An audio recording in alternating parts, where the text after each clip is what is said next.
ये कहानी अपने उख्तिताम की जानिब बढ़ रही है, जहां हर किरदार की तकदीर एक फैसला कुन मोड़ पर खड़ी है।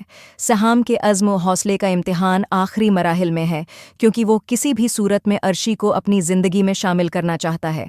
लेकिन क्या किस्मत उसकी ख्वाहिश का साथ देगी, या फिर अनैला की ज़द इसके मुक़द्दर को बदल देगी? सहाम अपनी बहन को वाज़ेह अल्फाज में समझा चुका है कि वो उसकी नंद से शादी हरगिज़ नहीं करेगा, मगर अनैला अपनी ज़द पर उड़ी हुई है। दूसरी जानिब अर्शी सहाम से बिल्कुल किनारा कुश हो चुकी है, जिससे सहाम सख्त परेशानी में मुब्तला हो जाता है और इमाद के पास मदद के लिए पहुंचता है। सहाम अपने दिल का हाल यूं बयान करता है, मैंने अर्शी को कितना समझाया था, उसे बार बार कहा कि मेरे अलावा किसी पर भरोसा न करे, किसी और की बात पर यकीन न करे, लेकिन उसने तो मुझे यकस्सर नज़रअंदाज कर दिया।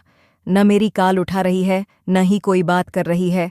मैं क्या करूं, कुछ भी समझ नहीं आ रहा। इमाद उसे मशूरा देता है कि पहले अपनी बहन को कायल करे, क्योंकि जब वो राज़ी हो जाएगी तो अर्शी के पास इनकार की कोई वजह बाकी नहीं रहेगी। दूसरी तरफ अर्शी उस हकीकत से बखूबी आगाह हो चुकी है कि अनैला किसी भी सूरत में उसकी सहाम से शादी नहीं होने देगी। इसी एहसास के तहत वो अनैला से मिलने जाती है और अपने दिल की बात कहती है। मुझे मालूम है कि मैं सहाम से शादी कर सकती हूँ, मगर मैं तुम्हारी नाराज़गी का बोझ लेकर उसकी ज़िंदगी में दाखिल नहीं होना चाहती।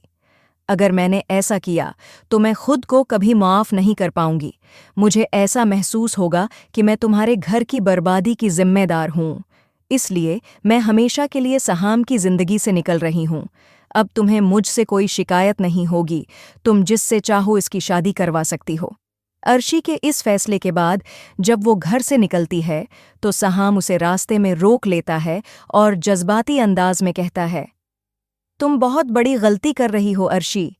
तुम्हें मालूम है कि मैं तुम्हारे बगैर जिंदा नहीं रह सकता, फिर भी तुम मुझे छोड़कर जा रही हो। तुम्हें मुझ पर भरोसा करना चाहिए, मैं सब कुछ ठीक कर दूंगा। मगर अर्शी के अल्फाज दर्द में लपटे होते हैं। कभी कभी हालात अल्फाज का साथ छोड़ देते हैं।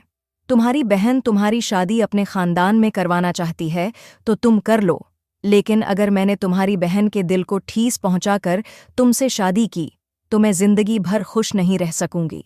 सहाम उसे यकीन दिलाता है कि सब कुछ ठीक हो जाएगा, मगर अर्शी के लिए ये यकीन करना मुमकिन नहीं रहता। गहरे सदमे में डूबी अर्शी जैसे ही बाहर निकलती है, एक हादिसा इसका मुंतज़र होता है। सड़क पर गिरने के बाद लोग उसके गर्द इकट्ठे हो जाते हैं, लेकिन वहीं सहाम भी पहुंच जाता है और फौरन उसे अस्पताल ले जाता है। जब अर्शी होश में आती है तो वो सब कुछ छोड़कर कुछ दिनों के लिए कहीं दूर जाने का फैसला कर लेती है, ताकि सहाम अपनी बहन की मर्जी के मुताबिक शादी कर ले। मगर उसकी कुर्बानी देखकर अनैला का दिल भी मूम हो जाता है और वो सहाम से मुआफ़ी मांग लेती है। अगर तुम अर्शी से शादी करना चाहते हो तो मुझे कोई एतराज़ नहीं।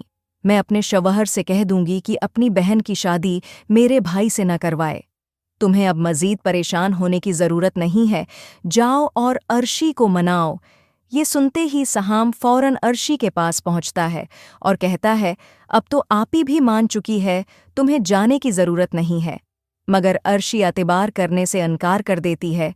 मुझे मालूम है तुम्हारी बहन कभी नहीं मानेगी, ये सब कुछ सिर्फ मुझे रोकने के लिए कह रहे हो।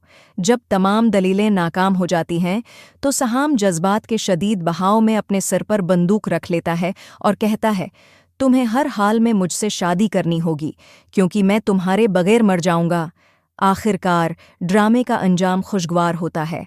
सहाम और अर्शी की शादी हो जाती है और दूसरी तरफ इसाफ अपनी बेवी और बच्चों के साथ अपने घर लौट आता है।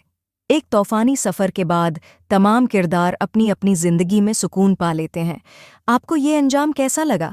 अपनी राय कमेंट्स में ज़रूर दें और मज़ीद ऐसी कहानियों के लिए हमारे चैनल को सब्सक्राइब करना न भूलें।